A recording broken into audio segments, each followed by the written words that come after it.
ఈరోజు రథసప్తమి సందర్భంగా ఎలాంటి ప్రత్యేకమైన పరిహారాలు పాటిస్తే సూర్యభగవానుడి సంపూర్ణమైన అనుగ్రహం కలుగుతుందో నేటి పరిహారాలు పరిష్కారాలు అనే అంశంలో పరిశీలిద్దాం.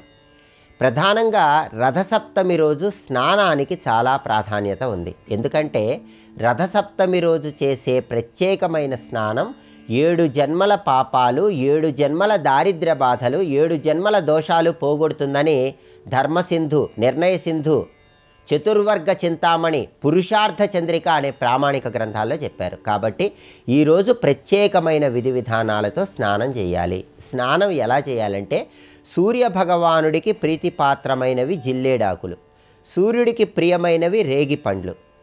సూర్యుడు 7 గుర్రాలున్నటువంటి రథం మీద సంచరిస్తూ ఉంటాడు. అందువల్ల ఎవరైనా సరే ఈరోజు స్నానం చేసే సమయంలో 7 జిల్లేడాకులు, 7 రేగి పండ్లు శిరస్సు మీద ఉంచుకొని శిరస్నానాన్ని ఆచరించాలి. అలా 7 జిల్లేడాకులు, 7 రేగి పండ్లు శిరస్సు మీద ఉంచుకొని స్నానం చేస్తే 7 జన్మలలో చేసినటువంటి పాపాలు, 7 రకాలైనటువంటి పాపాలను తొలగింపజేసుకోవచ్చు. అదేవిధంగా రథసప్తమి పర్వదినం సందర్భంగా ఈరోజు ప్రత్యేకమైనటువంటి సూర్య పూజ చేయాలి.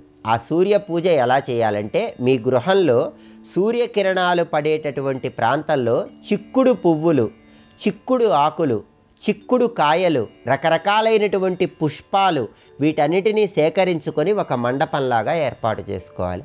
ఆ మండపంలో సూర్యనారాయణమూర్తి చిత్రపటం ఉంచాలి. సూర్యుడి చిత్రపటం అందుబాటులో లేకపోతే ఒక తమలపాకు తీసుకొని ఆ తమలపాకు మీద తడిగంధంతో గుండ్రంగా ఒక రూపును గీసుకొని దాన్ని సూర్యనారాయణమూర్తి స్వరూపంగా భావించుకోండి. సూర్యుడి చిత్రపటం ఉంటే సూర్యుడి చిత్రపటం ఉంచండి.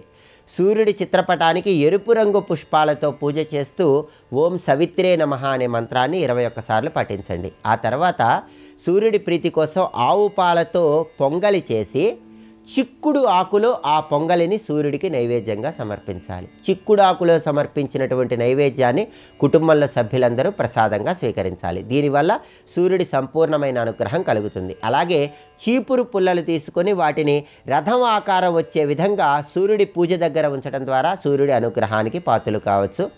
రథసప్తమి రోజు గొడుగు కానీ పాదరక్షలు కానీ దానం ఇవ్వటం ద్వారా జాతక దోషాల తీవ్రతను తగ్గింపజేసుకోవచ్చు. అలాగే ఇంకా వీలైతే ఎవరైనా దగ్గరలో నది ఉన్నవాళ్ళు రథసప్తమి సందర్భంగా ఏదైనా లోహంతో చేసినటువంటి ఒక ప్రమిద తీసుకోండి.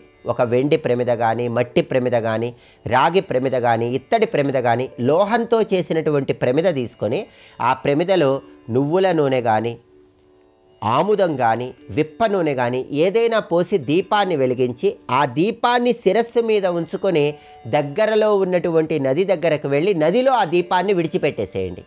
ఇలా దీపాన్ని వెలిగించుకొని ఆ దీపం శిరస్సు మీద ఉంచి దగ్గరలో నదిలో విడిచిపెట్టినట్లయితే రథసప్తమి సందర్భంగా జాతక దోషాల తీవ్రతను తగ్గింపజేసుకోవచ్చని పరిహార శాస్త్రంలో చెప్పడం జరిగింది. ఇలా ప్రత్యేకంగా స్నానం చేయండి, సూర్యుడి పూజ చేయండి, దానం ఇవ్వండి, దీపం వెలిగించి నదిలో విడిచిపెట్టండి. సూర్యుడి సంపూర్ణమైన అనుగ్రహానికి ప్రతి ఒక్కరూ సులభంగా పాత్రలు కండి.